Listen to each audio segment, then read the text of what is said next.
Well, hey there. Welcome to Why Easter Matters Q&A. My name's Jeff Brodie. I'm the lead pastor at Connexus Church, and we're really excited to have you joining us today. And you might be coming with a lot of questions about Easter. I don't know what your background is, but the thing that we all have in common is that we're in the midst of an unprecedented time. And I think that in the midst of this time, as we head into Easter weekend, it's almost a fresh opportunity for us to ask the question, why does Easter matter and why is it important to us? And so what I want you to do, I know some of you are logging in online, and I would love for you to get in the chat, whether on YouTube or Facebook, and we'd love to connect with you there. And throughout tonight, we're gonna give you the opportunity to ask questions. So just drop your questions in there, and our panel is gonna answer them. I'm really excited about the chance to connect. And even on YouTube, I see Aaron's here, Julian's here, Nicole's here. Great to see you. If you're on Facebook or if you're on YouTube, it's a great opportunity to share this with someone else as well. If you know someone that would really benefit from this. And as I go over on Facebook here, I know people are jumping in. I see Daniel's there. Oh, good to see you, Daniel. An hour east of Ottawa. Thanks. Paula's jumping on. So great to see you. Jane, you're jumping on. Glad that you're with us. And we're excited about the opportunity to have this conversation. So invite you to share this. Invite you to invite people who you see on YouTube and drop the URL on your Instagram or just point people to it on the Connexus channel. We're excited to have this conversation as we head into the Easter season. And I've got some people who I'm excited to introduce to you. I see Scott's here, Ryan's here on Facebook, which is great. Good to see you, Ryan. And I see some of our staff here. Joseph's here. Great to see you from our Aurelia location. Olivia's with us. Great to see you. Tracy, Matt over on YouTube. Jess, great to see you. Anthony, welcome, guys. So glad to see you jumping on board. And really excited to have this conversation because I think as we head into the Easter season, it's really important for us to either discover for the first time or rediscover why Easter matters and why have Christians really had this tradition of celebrating, reflecting in the midst of the Easter season. And again, I think in a time where many of us are asking big questions, it's a great time to have that conversation. And so I want us to have the opportunity to get started. And I'm excited to introduce to you a friend of mine. And we're excited. I'm here in my living room, by the way. So it's great to be able to connect with everybody this way. Everyone else is in their living room as well. And I'm going to introduce my good friend, Vijay Krishnan, and we're going to have him come on the screen. And Vijay, so great to have you with us and the chance to connect with you. We've been friends for a long time. Our kids even go to camp together. And Vijay, I know you're a lead pastor at The Well, a church that I love. And why don't you just tell us where that church is and just a little bit about you, your family, your background. We'd love to get to know you a little bit before we get started. Yeah, thanks, Jeff. So great to be here. Love that we're doing this. What an amazing opportunity. It's an excuse for us to hang out, really, right? Totally. Yeah, so our church is originally started in Vaughan 15 years ago, which is kind of the city above Toronto, probably the worst slogan ever for a city, but that's what they called it. I wasn't a part of it. And so we planted, and then over the last couple of years, we've turned into a church in 3 locations. So we're just launching our third one in King City.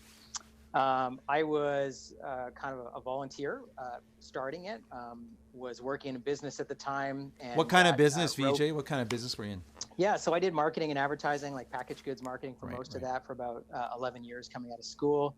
Got into the church. I mean, my background, it's funny because my father grew up as a Hindu Brahmin, if you know anything about Hinduism, sort of North India, caste system. And anyways, as a 17-year-old was sort of, as maybe 17-year-olds do, asking questions about his faith, and his parents really couldn't answer it. And he said he went to this night that he thought was going to be about the Christian religion. And he said, I was so taken by the person of Jesus and began exploring and reading and became a Jesus follower just shortly after that.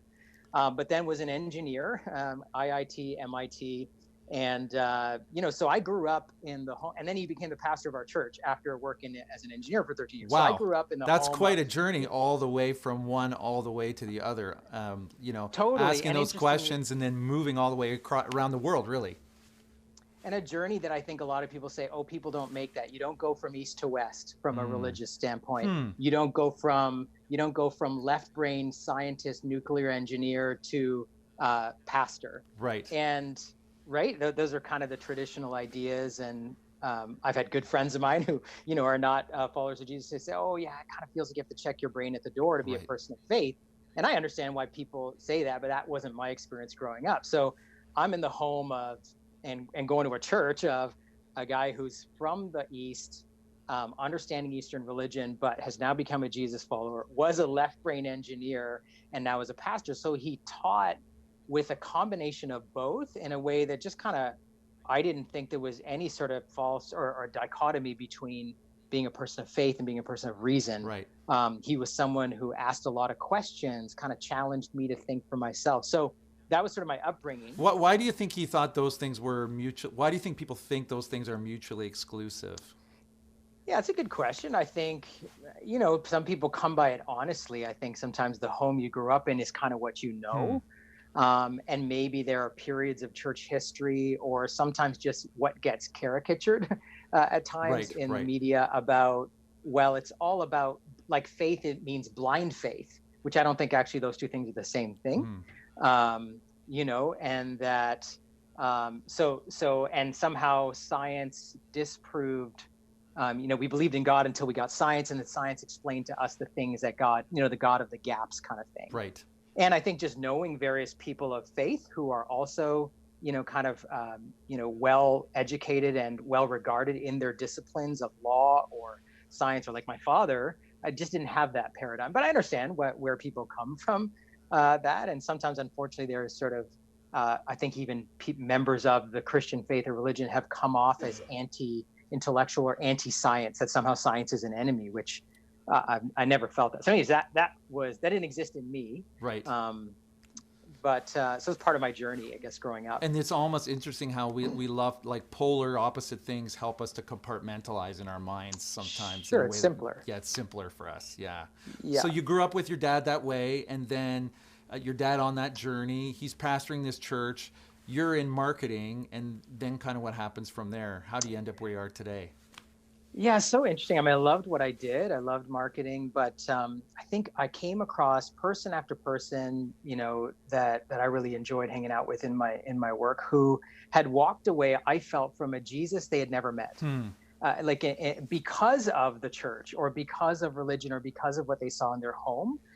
And, I just thought, man, if that's not the Jesus I know, And even when they would describe it, they wouldn't talk about Jesus. They would talk about church, or they would talk about religion, and they would talk about those kind of things. Interesting. So it kind of wrecked me a little bit inside, because I thought, okay, maybe not everyone's going to love Jesus. Obviously, some people killed him, so that's going to happen. Right.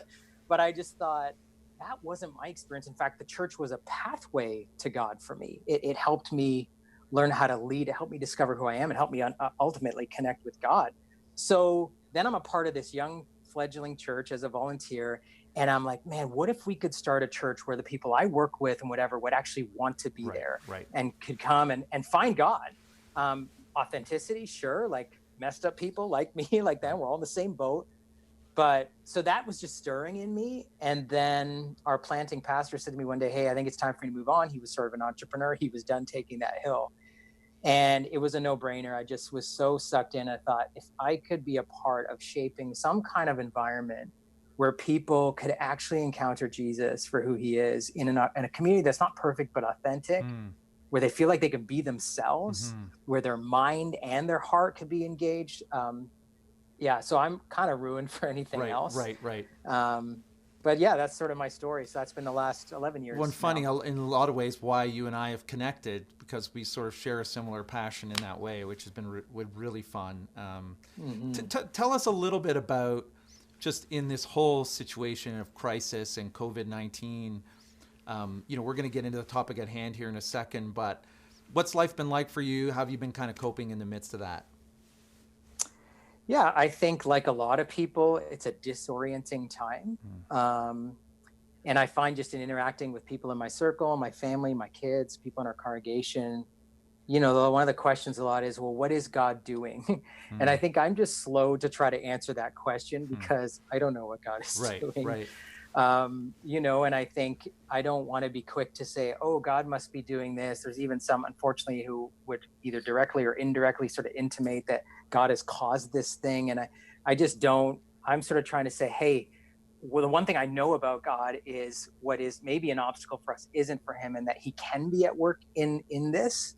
And certainly Jesus himself is someone, this whole weekend is actually about the suffering of Jesus and how somehow through suffering, life came in as a result. Right. So that's kind of one sort of idea that I cling to in the midst of a lot of things that I can't explain and can't understand.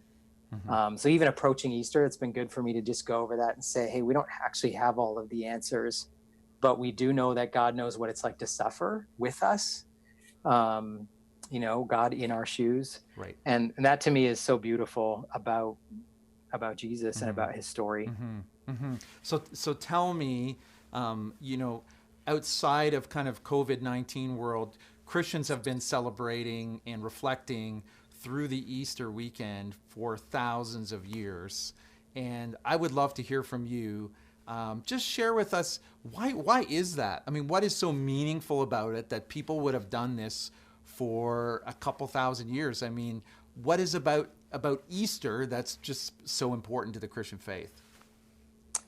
Yeah, I think I was reading a book today, and the author was just noting how Easter came about overnight. It wasn't something that sort of grew out of a tradition or something. It actually traces back not through tradition, but through history and through actually one event that where on one day there was no church and the next day there was. Right. On one day there was hopelessness, at the death of Jesus, who this group of people had come to believe this is God in a bod. This is what we've been waiting for. And then he died, and it was like, yeah, I guess Rome is still, has the final say. And then 3 days later, people start saying, we've seen him. They're eyewitnesses. And there's this movement that overnight explodes. And within a couple of 100 years, Jeff, think about this. The Roman Empire that had crushed him in death was on its knees, crying uncle, saying, okay, we're just going to have to back this horse because it's a winner. Right. How did that happen? Right. And then it's just happened, for 2,000 years since then. So it really, I think for Christians, realizing there would be they didn't, Andy Stanley's famous for saying they didn't have faith at the beginning. They had an event that changed their lives. We have faith now because we weren't eyewitnesses, but the eyewitnesses didn't have to have faith. Right, they saw it firsthand. We saw him die, and then we had breakfast with him, so we just now have believed. And so we carry on the trajectory of those who, by faith in what happened historically, realized, and not just, in loving memory of, no, this has now changed us. Right. Like, this changes my life. And I mean, and we could go on for 2 hours about what personally I feel about that. But that's, I think, in a nutshell. Tell me about that. What makes it compelling for you? What do you think makes it compelling for people? A Jesus that walked the earth 2,000 years ago. I think, we talk about this time, and I know there's so much going on about COVID, but what's been interesting for me to realize is, man, a lot of the other things that I look to kind of feel a sense of stability are shaking right now. Whether it's, I'm going to have a job. Well, maybe I won't. My identity is whatever title you have in the work that you do. Loved ones around me. Well, the risk, I've never been a hand washer, fear about all that. And now I'm I'm telling, don't touch, so that's being shaken. The financial markets, our sense of people being able to behave in an orderly fashion, whatever that means, all of those things are being shaken. And it just makes me realize, wow, what do I have confidence in? What do I know for sure? Right. And so I think just knowing that for 2,000 years, in every culture and every corner of the globe, there's been more songs written about this man, Jesus, in every language. No culture or country has the corner on him. He has transcended, in a sense, every crisis, every culture, every period of history. Right. And yet the things we claim and say about him and sing about him are the same things they did 2,000 years ago. And I think, well, that's pretty constant. That's pretty stable. So I think just personally, from an experiential standpoint, we talked about the history part, the intellectual side, but from an empirical experiential side, that just gives me a lot of peace in the midst of chaos. And I think the resurrection says, hey, you know what? The cross or death is not the end. Right. And I think that's, to be honest, like those are the things we fear. We literally fear dying in a time like this. And knowing that, saying even that there's light beyond that.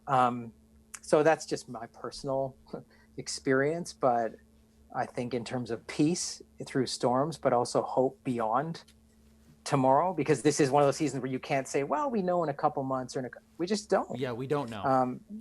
Our hope actually has to be far further fixed than even a year or two. So that's what's been helpful for me. Something that's transcended time. I love it. I mean, I just think there is so much hope there that we have. So I'm so excited that we get to introduce you today. And Vijay is going to be on a panel in a moment with Carey Nieuwhof. So I'm going to take a moment and introduce Carey to those of you who don't know him. And Vijay, will give him the toughest question and see if he can answer it. So I'm going to bring Carey on here and see if I can figure this out. There he is.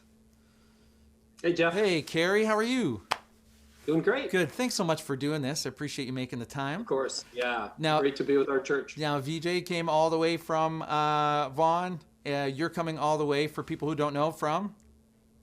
Oro-Medante, right, where I've lived for 25 years. Yeah. Love it. So all you Oro people, woohoo, coming to you live from my basement. Now, Carey is the founder of Connexus Church, a good friend of mine, really an anchor really here in the community of ministry. For how many years have you been doing ministry in this area, Carey?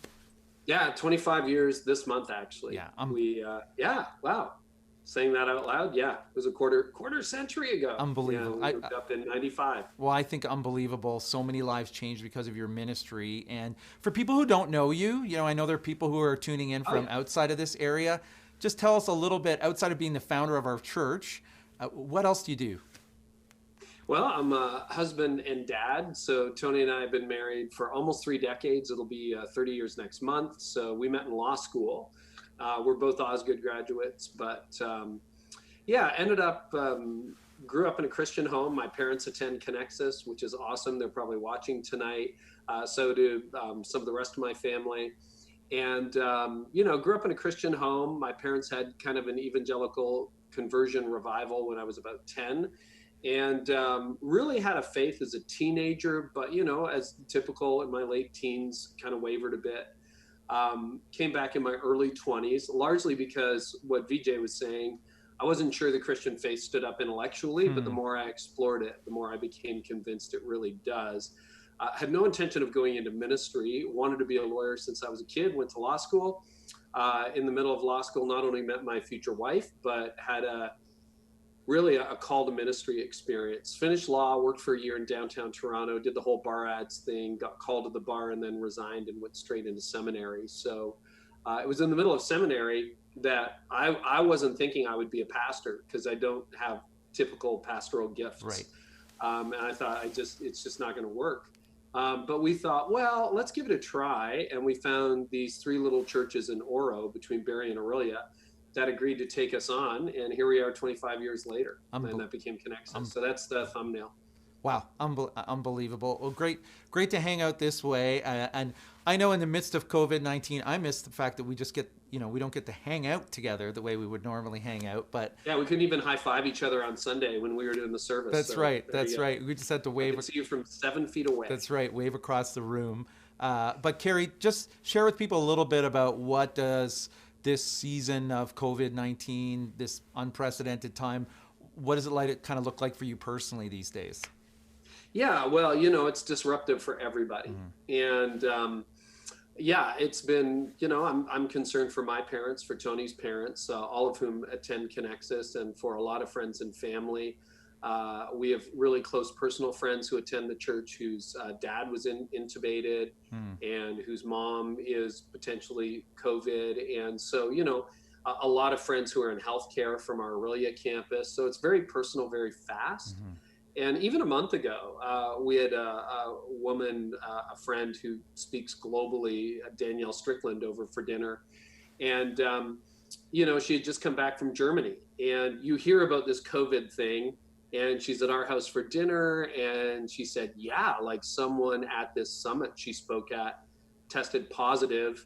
And that was the weekend we found out that Craig Rochelle, who's someone I know, and from Life Church, that he was actually in quarantine. That wasn't public yet. He shared it later. And it's like, because usually you hear these stories in the news, right? And it's like, okay, it's over there, like Ebola is over there, or swine flu is over there. But I'm like, even in February, this was starting to close in. And so it's become very personal on the local level, very personal. I network with a lot of church leaders, very personal that way. And then obviously it's just as, you and I remember some of our phone calls in the first days that this started to break, and you're like, hey, you've led through crises before, right? You led through 9/11. Give me the manual. Give me the manual. Give me the manual. I'm like, well, first of all, I don't remember. And secondly, I think this is worse. And, here we are a month into it. And yeah, it's demonstrably people, if we're all around, if Jesus hasn't come back in 1,000 years and there's humans on the earth, they will talk about this moment in history class. Right. So it's one of those unprecedented moments. And the definition of a crisis is nobody really knows what to do. So needless to say, I do a lot of speaking in Connexus and a lot of speaking out of Connexus. There will be no jumping on airplanes for indefinitely. Right. So it's been, Tony and I, we were supposed to spend our 30th in England. Well, no, we'll spend it in our backyard. That'll be just great. Right. So lots of disruption and, but honestly, Jeff, this is weird and it might sound too early, but I always wondered, because you read the Bible and I have a degree in history and you read about all these calamities and you're like, I wonder how I'd actually respond. And weirdly, I'm probably more grateful. Like, especially in the early days, waking up and going, wow, I'm alive and I'm healthy. And there's actually food in the refrigerator. And I could go for a walk today, or I got to talk to someone or FaceTime someone I love. Like, it's really weird, but it's kind of increased my gratitude, which is, if you know me well, as you do, that's a bit of a surprise. Rather than me complaining about what I don't get to do, I'm focused on what I actually get to do. So that's a little bit about the personal impact. Yeah, it's interesting. I was writing a letter to our compassion child last week, and I thought, man, like, this child doesn't have potentially the luxury of self-isolation. If COVID hits there's not really a lot of places to isolate to. Well, you and I have been in those houses. I mean, we know. Yeah, it's a lot to be grateful for. Well, Carey, talk to me about, I've got sort of a tough kind of, we would call them apologetics question around Easter that I'm going to give you in a moment. And don't forget, if you're watching online, put your questions in the comments in the chat and we're going to ask those. But Carey, just to put you on the spot, I didn't give you this question ahead of time, but what do you think Easter says into the situation that we're in the midst of right now? Oh, I think it's a central message. One of the great questions to ask right now is, where is God in all this? And it's been asked a little bit. I think people are still in shock, trying to figure out what's happening and how they're going to get groceries, and millions of people unemployed and devastating economic loss. So I think we're all kind of in shock. But a few times people have asked the question, like, where is God in the midst of this? And I think that's a great question that I think the scripture answers over and over again, because this is the story of scripture. Like, we're a pretty affluent culture. And even, let's say you don't make a lot of money, even below the average for Simcoe County, globally speaking and historically speaking, you're still some of the most rich people that have ever walked the face of the planet. And we forget that because we think about what we don't have, not what we have. But we also live in a culture where we can kind of create our own success. And for the first time, most of us in our lives are vulnerable to forces that are not fully within our control. And even the most successful people health is a great leveler. And, in Jesus' day, when he walked around and said, blessed are the poor, most of the people he was talking to were poor. And, we did the story of the Israelites at the Red Sea. I mean, that popped. I've read that story 100 times, maybe more. that pops in a way in this moment. And then when you look at Good Friday, which we're heading into, and Easter Sunday, it's a story of death. And you're standing at the foot of the cross, and you followed this man that you think possibly is God, and he's dead.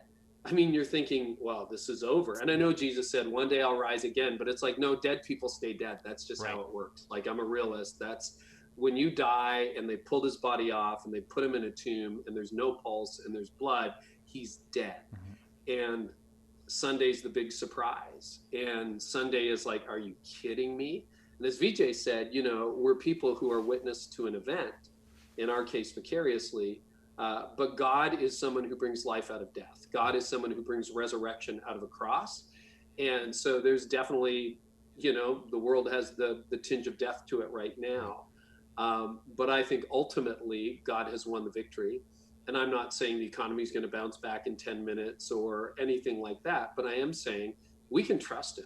And there is so much evidence that we can trust him in the midst of this. So I think I've heard of some churches, Jeff, and I'm glad we're not doing this, who are postponing Easter until they get together face to face. It's like, we need Easter right now. Right. Like, more than ever. Right now, we need Easter. So don't put that off till the summer or the fall. Like, we need Easter right now. If you want to celebrate it again, great. Do it when you get back together again.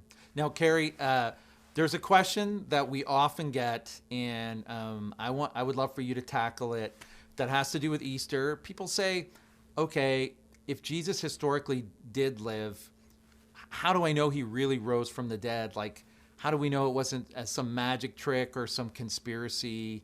It's a common question that I might hear. I'd love to hear your take on it. Yeah, I mean, that is such a layered question. We could spend the rest of our broadcast tonight answering that question in different layers, but we won't. I'll give you the 2-minute version. Right. First of all, the whole idea that someone made up the story. If you're going to make up a story, that's a terrible story to make up, and you would not make it up that way. First of all, you have women who are witnessing the resurrection. So we're still talking about gender equality in our day. Rewind the tape 2,000 years. Women were not allowed to own property. They were not allowed to bear witness in court. They had very few legal rights. So if you're looking for, oh, we got to make up this story, you would not select women as the first witnesses of the resurrection, because it's an implausible plot line. It would, yeah, I don't know what a good analogy would be, but like, if you're trying to convince first century people about that. Secondly, let's say the disciples made this up. All right, what did they have to gain for it? They all end up dying. They kind of look like idiots in the gospel, like they don't get anything and they're always getting it wrong. So why are you going to tell the story about yourself that way? If you're writing your own biography, there's some parts you're going to leave out that you're like, I look really dumb. So there's the implausibility of the story. Secondly, multiple attestations. So we don't have one account of the resurrection. We have 4 gospels. That actually don't agree on all the details. If you look at it, it's slightly different. And some people say, see, it's made up. Actually, that probably goes the other way toward the truth of the document, in that if you read the Globe, the Star, and the Sun, or you're watching CTV and CBC, you'll see one event reported in slightly different ways from different perspectives. If you have 2 people who witness a car accident and the police officer goes to get the testimony, you're going to hear slight variations. I think he came to a full stop. No, he didn't come to a full stop. If everyone says exactly the same thing in exactly the same way, you're pretty sure there was a conspiracy. So I think, and then all the disciples ended up giving up their life. Like, what do they have to gain from this? Nothing, other than it's true. And there are dozens, hundreds of witnesses. I mean, first the 12, first the women, then the 11, Judas was gone. Then Jesus appeared to many people. And at one point in the New Testament, it says there were up to 500 witnesses. Well, 500 people attesting to something bizarre as the resurrection probably means if it, and you look historically, there were lots of people who claimed to have been resurrected from the dead, and no one even knows their name anymore. So I think there's so much actual evidence, historical, and I have a degree in history and otherwise, that points toward the accuracy of the resurrection rather than the inaccuracy. It's you could argue it takes more faith to disbelieve than to believe. Right. Interesting. Okay, we're going to open it up for questions. I'm going to bring Vijay back, assuming I can figure this out. Let's be honest. You got it. See if I can figure out. Here we go, gallery. And Andy Walker, he's hanging out with us. He's going to share some music in a minute. So Andy's going to sit tight. Jen's here to help us with questions that we've got. So Jen, what questions? Jen. This is Jen Conrad and Andy Walker, who you're going to hear from in a moment. Jen, thanks for being with us. What kind of questions do you have for us there? Yeah, there's been some great ones in the chat. So thanks everybody for posting them there. Keep adding more if you have more. The first one, and you guys kind of touched on this, comes from Jennifer over on YouTube. And it says, how can we rely on the story of the resurrection? People say they saw Elvis after his death, which I would not rely upon, is what she says. So how can we actually trust the story of Jesus? Okay, since Carey, you were kind of tackling that one, I'll throw that one to you. Yeah, I want to see what Vijay has to say. Okay, we'll let Vijay try it. Yeah, you took all my good stuff. No. One way that I had it explained that was really helpful to me is if you take, let's say you take the story of Jesus and the church, and we've got 2,000 years of history now. Okay, so there's a couple of billion people around the world that call him Savior and Lord, going to be gathering this weekend. Okay, so you take that, let's say it like expanded over time, right? And you look back at the timeline. If you pluck the resurrection out of the timeline and say it didn't happen, you have no way to explain everything that happened after it. Because before it, the disciples were hiding, like Carey said, they thought he was the Messiah, and then he was killed. And what historians will tell you is there were lots of people at that time that claimed to be the Messiah. It always ended when they got killed, because the Jewish understanding never saw resurrection as a part of what Messiah would do. They didn't even think Messiah was God. They just thought he was going to be an anointed leader who was going to throw the Romans off their backs, restore political, religious, kind of ethnic, economic identity to them. So there was no way that anybody would be making up a resurrection story. It wasn't in the disciples' consciousness. So how do you take this group of really 11 men, and as Carey said, a few women that nobody would believe, and within a couple of years, you have thousands, hundreds of thousands of people from a bunch of different nationalities who are now saying the same thing. If you take the resurrection out, the burden of proof is on the historian who says it didn't happen to prove how everything else happened. Right. So that's how history works. And I think, it's interesting too when people say, well, okay, science hasn't proved that someone can be resurrected from the dead. And I think while science is a good discipline, that's not the discipline to apply to this question. The discipline is history. Science measures something that you can repeat in a lab, or like history measures something that happened even if it only happened once. And so I think the historian looks at it and goes, this is really, now that doesn't mean you have to believe that's what happened. It just means at that point, you're just choosing to believe that didn't happen. Mm-hmm. It's not based on historiography. It's just based on saying, well, I just think there's no way that could have happened. Right. So if you start from that premise, well, you're never going to end up there. So I think that's another piece of it. I've never heard that before. That's great. Jen, what else do you have? So there's another one that came in from Joanne, and she says, do you think faith can be strengthened in very difficult times? That's what I think I have experienced. Do you think difficult times make Easter and the story of Jesus more real when people are hurting? So can Easter really strengthen your faith? Sounds like, can hard times actually make your faith stronger? How does that actually even work? Carey, you want to take that one? Yeah, I think the only time you grow is when there's pain. Success is not much of a teacher, to be honest with you. So if I understood Joanne's question right, because of the difficulty we're going in right now, think about working out. I started running after Christmas, or right around Christmas. And I mean, there was a point in early January, I don't have back trouble, where I'm like, oh my gosh, I can't even move. And it was really tough. But as my time got faster and my muscles improved, now I'm a little bit stiff, but like all that happened through growth and pain. And I think anybody who's ever worked out, you look at often, your marriage is in trouble. And how do you get through that? It's like, well, in the midst of the struggle, we found grace, we found forgiveness. I kind of looked inside. So that's true in business too, in leadership. Jeff, you know this, right? And Vijay, sometimes your biggest growth happens in your deepest crises. And as much as none of us ever wants to wake up and go, bring on the crisis, like, I don't wake up like that. That's usually when we grow the most, which is really interesting because it's actually reflective of Scripture. So when you look at the story of Scripture, whether it's Old Testament or New Testament, there's always struggle involved. In fact, you can look at this, John Eldredge has talked about this, Donald Miller has talked about this, others have talked about it. The universal story plot line of any movie you've ever seen, any novel you've ever read, is it was good in the beginning, then something went catastrophically wrong, then there was a struggle and they didn't know if they were going to make it, and then hopefully they lived happily ever after. Well, you know what that is? That's a biblical narrative. It's the Garden of Eden, it's the fall, it's the struggle, it's Revelation 22, and God restores all things. And we keep playing out that story, perhaps because it's the story. So absolutely, that's why I think, thank goodness, bring on Easter. We need it right now. This is our story. Yeah, it's funny too how it's that dichotomy of, man, I try to avoid suffering, but when it happens, I admit that I do grow in the midst of it. You know, it's funny. Yeah, and I wouldn't wish it on my worst enemy, Right. and I wouldn't wish it on me, you know, but I grow through it. Right. Great. That's a great one. Okay, Jen, what else do you have there? Besides jokes about how I look like Anderson Cooper, somebody's already there's a texted few me that. COVID Don't share my haircuts, texts with people. in here. This one came from Sage on Facebook, and she asked, can you believe in Jesus but not believe in the resurrection?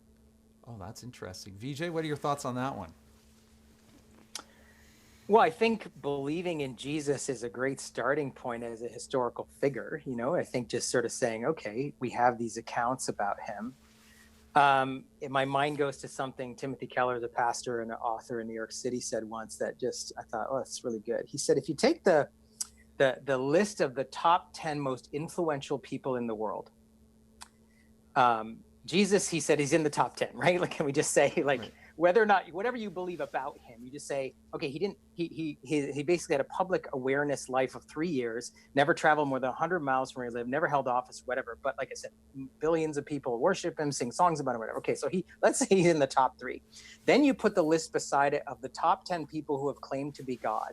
He said, there's only one person on both lists. And so he said, that doesn't prove everything. It just says you can't be dismissive quickly about, well, Jesus was a historical person or he was a good teacher alone. I think the other thing is, if you acknowledge the Jesus of history that we have these 4 biographies of, you have to start saying, well, what did he say about himself? And it's interesting. When he explains to his disciples after, didn't you know this is what I told you was going to happen? So he claimed that his life was going to be taken and that 3 days later he was going to rise from the dead. So you say, okay, well, there's this person influential in history, claimed to be God. How do I even reconcile the impact this man has had on humanity? He claimed to die and his death is well attested.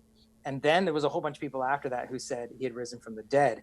How do you begin to square all these things? If you say, well, maybe he didn't actually say that about the rise from the dead, well, you start to actually reduce things. And now you're saying, well, who are we even saying Jesus is? So you start from the historical accounts. And I think someone else said this, every other religion or faith system, the teacher points to the teachings, away from themselves to the teachings. And so in Hinduism, which is sort of my parents' family background, the teachers, the gurus point to the Vedas, Muhammad points to the Quran. For Buddhists, it's the 4 Noble Truths, the Eightfold Path. It's always about the teaching. The teachings survive the teacher, the leaders. Jesus was the one religious leader who said the teachings point to me. They're only valuable in that they lead you to me. He was essentially turning the camera of all their religious activity and said, look, it's all pointing to me. And so I think that tells you, okay, we can't just say he was a good teacher, because if he wasn't telling the truth about himself, he was not good at all. So that's some things that have helped me kind of pin some of this down. And it's interesting too. It kind of links with a different question. Carey, I'll throw this one at you. That sounds exclusive to me. There's an exclusivity to, oh, well, the teachings all point to me. I'm the only way there is. Aren't there a whole bunch of ways to God? What are your thoughts on that? Yeah, and that's often thrown the way of Jesus, which is really interesting, because if you study world religions in a little more detail than just a casual Google, you'll realize that Christianity is probably the most inclusive religion. First of all, it doesn't matter, to look at Hinduism, Vijay, and feel free to jump in and correct me on anything, but It's not the caste you're born into. It is not the state, your socioeconomic status. I mean, that's been a huge part of human culture and other religions. It's not a works salvation, which is basically Islam or a lot of the other world religions. It's not a path to enlightenment. Buddhism is in many ways a godless religion, which people don't actually understand. It isn't that you're supposed to worship Buddha. It is a path to enlightenment. And you either, you have to work your way up on it. And so that tends to be a little oppressive from the perspective of it's all on you, and it's only as good as you can make yourself or still your mind, etc. And so you start to look at this, and Old Testament Judaism is a works-based righteousness. And so Jesus comes along and says, it doesn't matter where you were born. It doesn't matter how much money you have or don't have. It doesn't matter whether you're successful or not. It doesn't matter the color of your skin. It doesn't matter the language that you speak. I am the way, the truth, and the life, and you're all invited. And it is through me that you come to God. And it is the universal way that everyone is invited into. And no, you can't actually do this. I did it for you.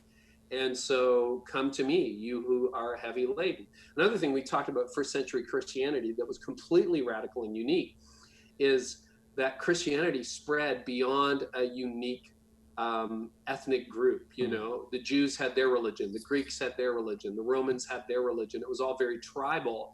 And all of a sudden you have Scythians and barbarians and Jews and Gentiles and slave and free and different socioeconomic status, all saying, we have been admitted, we have been invited. So, I know that stereotype persists, but it's actually completely ahistorical. And it's also atheological in the sense that it doesn't reflect what Jesus taught or how Christianity has been practiced at all. That's great. Thank you. Thanks, guys. Jen, you got another one there? Yeah, so this one I came see from tons somebody on pouring in, it looks Facebook. like. So. There are a lot of questions, so I'm just trying to sort through. This one is from Daniel on Facebook. He says, one of my favorite hymns is How Deep the Father's Love. In the hymn, it says the Father turns his face away. I've always wondered, did he really? And why would he have done that? All right, well, we're taking turns right now, so I'll throw it to you, Vijay. All right, Carey, you're the last one. Yeah. Exciting. I think it is one of the points of greatest mystery in the crucifixion story, because the Christian claim is that God is one, in three persons, Father, Son, Spirit. So the idea of how God could even be separate from himself, I think, is one. There are much more intelligent people than me and many trees that have been raised to the ground, writings about that. And so then even on the cross, Jesus being forsaken, I think the one thing that we can be sure of is that the whole concept of Jesus being a death in our place, and that what we receive from God because Jesus was cast out. So he was kind of cast out. They said he was crucified outside the city. It was a curse to be hung on a Roman cross. And all of these things that were on Jesus were taken upon himself, so that we actually received what he had with God, which was adoption as a son, like we get adoption as children. Mm-hmm. The other thing, is the resurrection was God proving the faithfulness of Jesus and his love for the Son. So even if there was this sort of moment of Jesus being by himself and abandoned, there was a vindication that came after. The other thing I think that's so important is the scriptures say that because he suffered like us, he is able to identify with us in all of our sufferings. And so there are times, I think, when we are legitimately, I think part of Jesus' cry on the cross is a human being in the midst of an incredible crucible of suffering saying, God, where are you? Mm-hmm. And I have, felt so much comfort knowing that, God has a chest big enough that I can beat on to say, what are you doing? Because Jesus did it on the cross and say, God, where are you? Why have you forsaken me? The other thing, in that moment was he was claiming, it's actually the first line of a psalm that was written about 700 years earlier by David. And if you read, it's actually Psalm 22. You read through the whole Psalm, it's actually a description of Jesus' crucifixion. Like, it's not anything David ever went through himself. So he was writing this poem, a very specific poem about something that never happened to him. So in that moment, I think Jesus was also prophetically saying, that is my story. That was the one, I'm the one David wrote about 700 years, because any Jew listening would have known that's the beginning of a song. Right. We know, oh my gosh, this is talking about someone being crucified. This is talking about someone whose lots were being cast for his clothing. This is talking about someone who's being mocked by people around, which is exactly what Jesus was going through. So I think there's lots of things going on. Sort of, that doesn't sound like a direct answer. Carey, you can fill in the gaps, but thoughts, no, Carey? I think that's great. And I think there is some stuff we don't fully know. And I think Totally. You're right to answer it that way. You know, there's some people who would say, well, God turned his face on sin, not on his son. There's some people who would say, no, he turned his face away because the wrath of the world was on Jesus. And I think there are times when the scripture is clear where we can be clear. And there are times where it's a little more mysterious where we should perhaps, you know, write in pencil rather than in pen. Yeah, that's good. Jen, we got time for one or two more. What have you got there? This one, back over to the YouTube crew. Rose asks, since Jesus is the central figure in Christianity, what do you think the Christian church needs to walk away from or deprioritize in order to bring humanity together in a time like this? Carey, you want to grab that one? You want to read it again for Carey, Jen? Sure. Yeah. Well, I heard it. You heard it? You heard it okay? Good, Carey? But just save time and get to more questions. Okay, no problem. What does the church need to walk away from to bring humanity together? The first thing that pops in my mind is ourselves, that we can be very self-obsessed sometimes. I think one of the reasons, you know, I'm proud of the church we have at Connexus, because I think we try to be others focused, but Christians can be fairly self-absorbed. And so I think this is a time for us to give. This is the time for us to serve. This is a time for us to reach out. This is a time for us to embrace. And, you know, social distancing and everything included. I'm not saying just run out and ignore the health concerns that are out there. No running around hugging people. That'll get you in trouble. No running around hugging people. And the church should be the first to adopt in that. But I would say ourselves, and to get over ourselves, that really, who do you remember in a time of crisis? You don't remember the people who were selfish. You remember the people who sacrificed. And so I think we're all called to sacrifice. I think we're called as a church to sacrifice. And we want to exist for the sake of others in the same way that God himself gave of himself and himself to save us. So I think that's what we need to do. Great. Jen, you got another one? Yeah, this one is from Julian, and he says, as a Christian, although it's not easy to see God in all this, we can see him. Do you have any tips for us when we're talking to our non-Christian friends who ask us, where is God in all of this? Mm-hmm. Vijay, thoughts on that? Yeah, I think, again, the Easter, because first of all, Jesus himself suffering, and in the garden, you know, before he's crucified, saying, God, is there no other way? On the cross saying, God, why have you forsaken me? So I think to know God is not offended by those questions. In fact, the Son of God, as he walked the earth, asked those things in his flesh, felt the pain.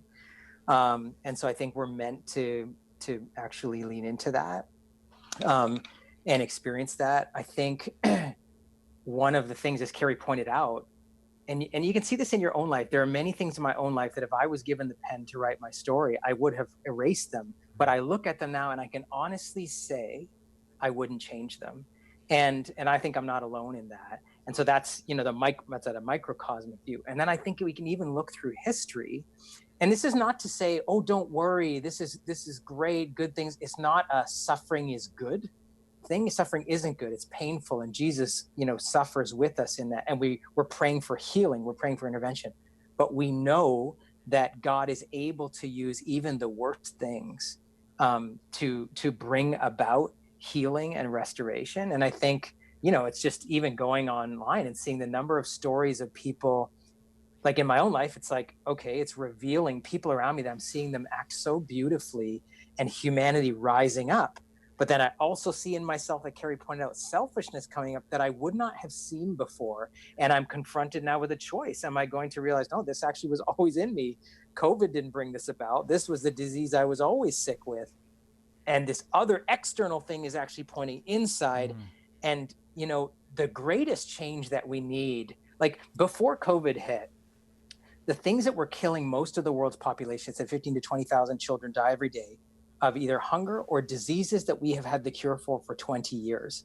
So what is going on there? Is that a matter of like world crisis we can't control? No, there's something wrong with the human spirit, myself included.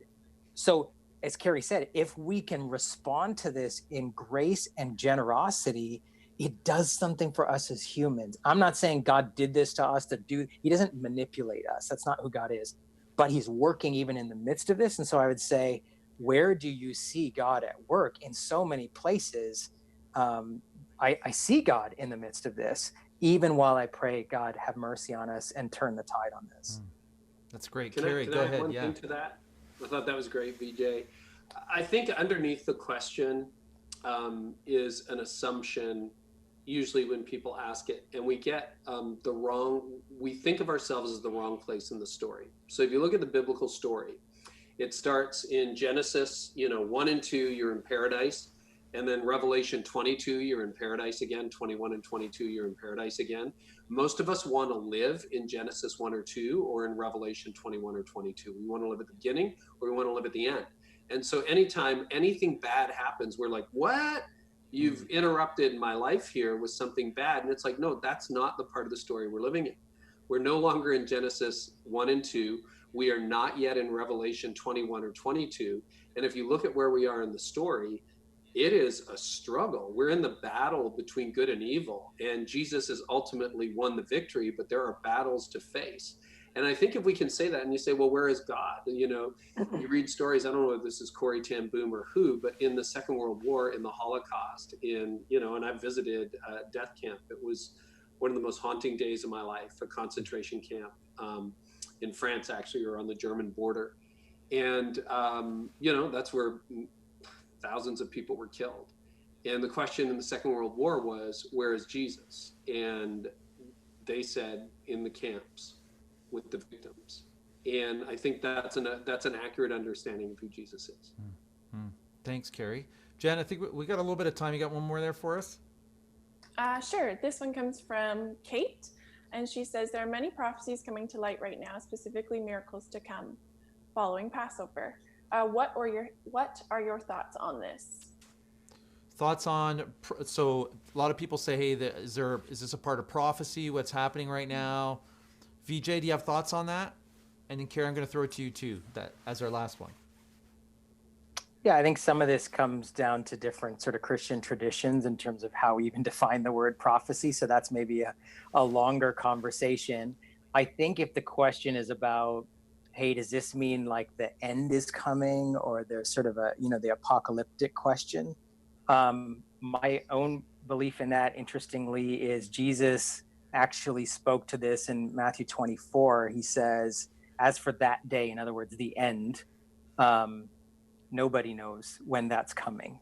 And as Carey said, I think I've seen people who can spend a lot of time losing themselves in trying to interpret scripture like a code book, Revelation, especially as a piece of apocalyptic literature, which, because it's the only piece of apocalyptic literature in scripture, we kind of read it like it's history or something else. And it's a genre totally, and then you can lose there's so many books written on it.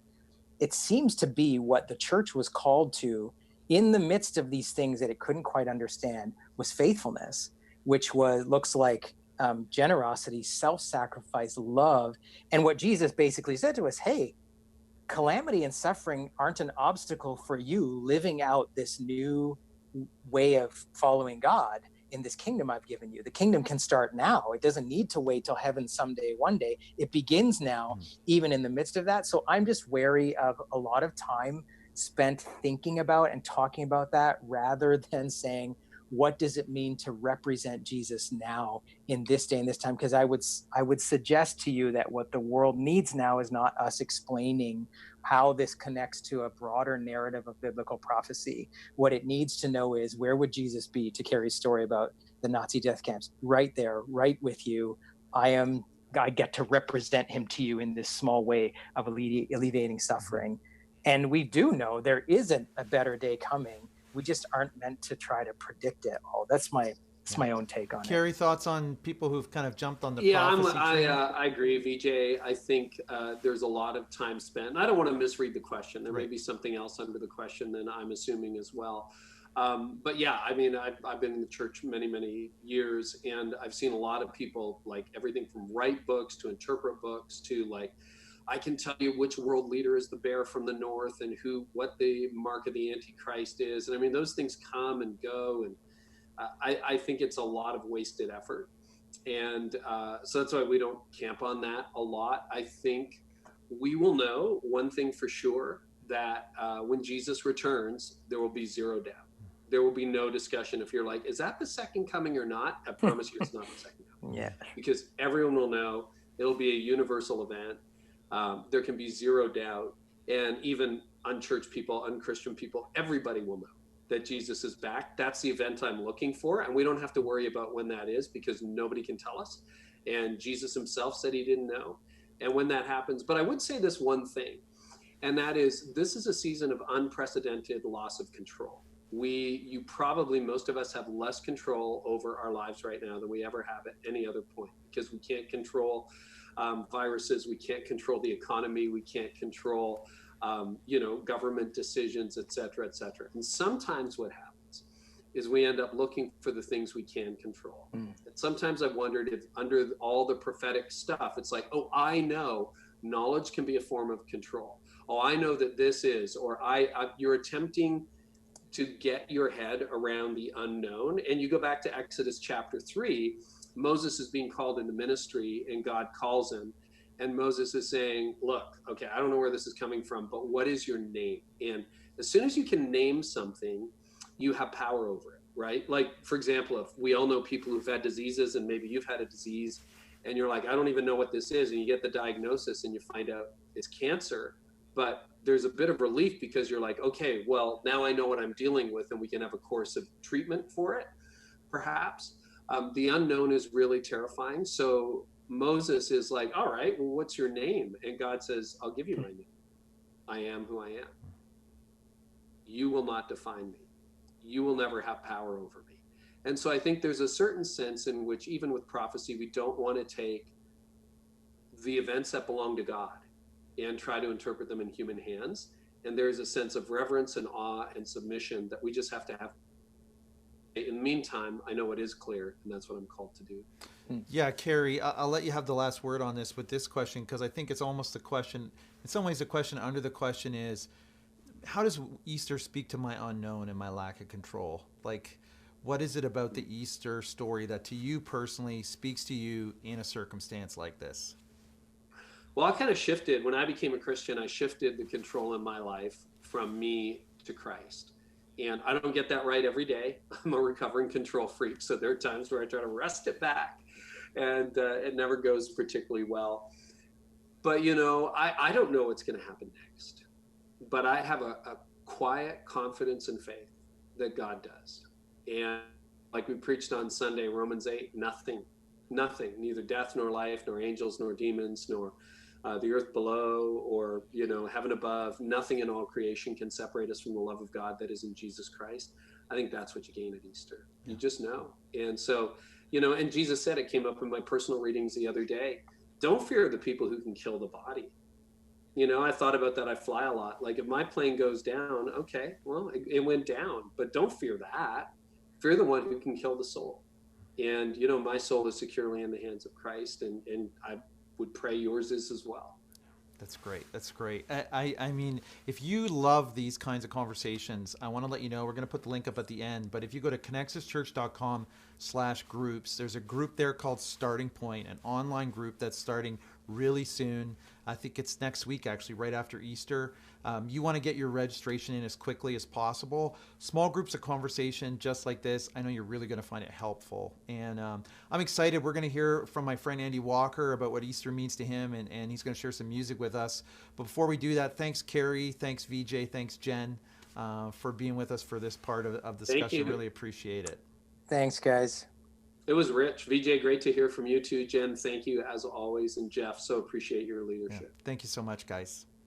All right. Happy Easter. Happy Easter. Well, I'm here with Andy Walker, and Andy and I are good friends. We met a number of years ago in ministry. He's a teacher now. And Andy, I know you got some music for us, but before you get started, I just love for you to share personally, what does the Easter season mean to you? Yeah, can you hear me okay? Yeah, we can hear you fine. Okay, great. Well, I was thinking about that, and I think for me, it really is a time of refocusing and just focusing on Jesus and the fact that He's the cornerstone of my faith, and just He's the ultimate expression of love, and that's the ultimate expression of God's love for us, for me, but also the ultimate expression of how we're to love other people. He showed us that He even loved us to the point of dying on a cross for us, and that really hits home to me this time of year as we kind of refocus and we look to the story of His death and resurrection, I can't imagine my life without Jesus in my life. He's my direction. He's my Savior, and He's my Lord. And that's really what Easter is for me. It's this story of hope that I have because of Jesus. Yeah. That's great. And I mean, I know it's personal for you, and I've seen it in your own life, and I love how you use music to express some of that. I know you've got a one or two songs prepped. Do you want to just kind of tell us what one of them is, and then we can hear it from you, just what it's about? Sure. Well, the first one I picked is it's a song called Jerusalem by City of Light, and it's probably my favorite song around Easter that we do, and it's not super popular necessarily, but it really tells the story of Jesus, just his road to the crucifixion, but then at the end, the story of hope when He is risen again. And there's a line in this that whenever I sing it, I almost can't get through it. So I hope I can. But it says, we're amongst friends here. Don't worry, we're amongst friends. So just the first verse says, "Such a frail and lonely man, holding up the heavy cross. See Him walking in Jerusalem on the road to save us." And just this imagery of Jesus on this journey to save us because of His love for us. So love it. Just it's home. Yeah, so. Let's hear it. Okay. You guys hear my guitar all right? Yeah.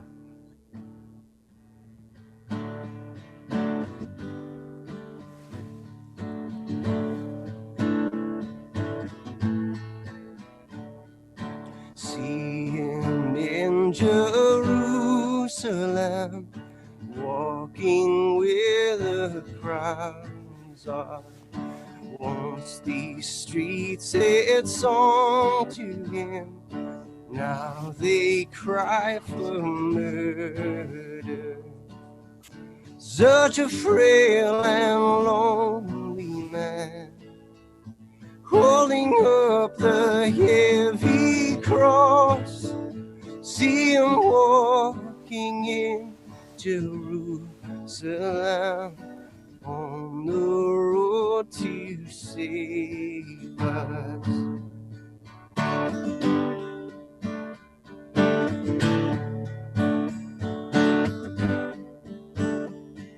See Him there upon the hill, heal the scorn and laughter.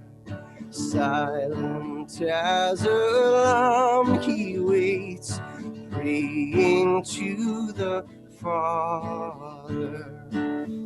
See the King who made the sun and the moon and shining stars. Let the soldiers hold and nail Him down so that He could save them. Oh.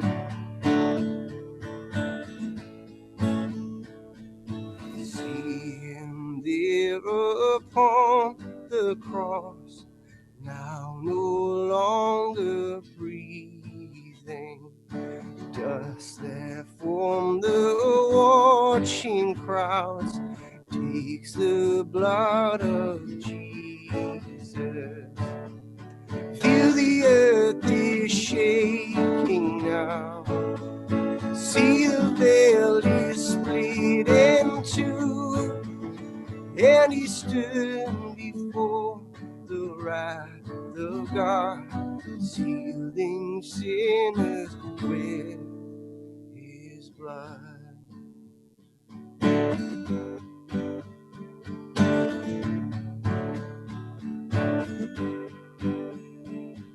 See the end today, death could not contain him. Once the servant of the world, now in victory reigning. Lift your voices to the one who is seated on the throne. See him in the new Jerusalem. Praise the one who saved us. Lift your voices to the one who is seated on the throne. See him in the new Jerusalem. Praise the one who saved us. Praise the one who saved us.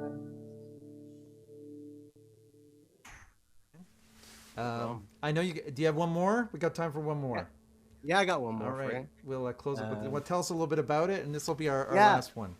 This is kind of a new one that that I've been learning, called Graves to Gardens, and I think it's pretty timely, just in kind of the the difficult times that we're in, and just this idea of how can we find hope in our circumstances, and if we look to the cross, how that we could find hope, and when it seemed like hope wasn't there. Jesus was risen, and in the end, there's hope for us. And so this talks about turning our mourning, our suffering into dancing, turning ashes into beauty, graves into gardens. And so I just, this will be my last one. Yeah, thanks, Andy.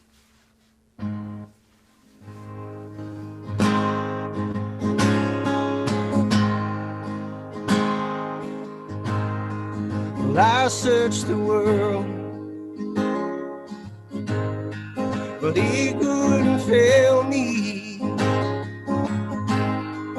Man's empty praise, treasures that fade, are never enough. Then you came along, put me back together. Every desire is now satisfied here in your love. Oh, there's nothing better than you. There is nothing better than you. Lord, there's nothing is better than you.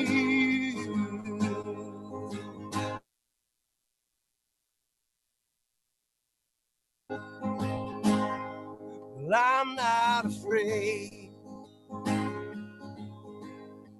to show you my weakness, my failures and flaws. Lord, you see them all. So call me your friend. The God of the mountain, He's the God of the valley.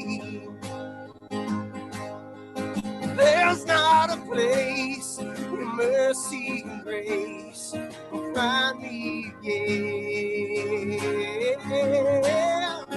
Well, there's nothing better than you. There is nothing better than you. There is nothing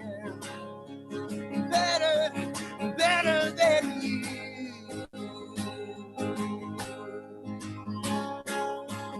You turn mourning to dancing. You give beauty to ashes. You turn shame into glory. You're the only one who can. You turn mourning to dancing. You give beauty for ashes.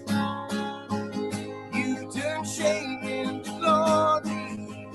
You're the only one who can. Lord, you turn grace into goddess. You turn bones into armies. You turn seas into highways.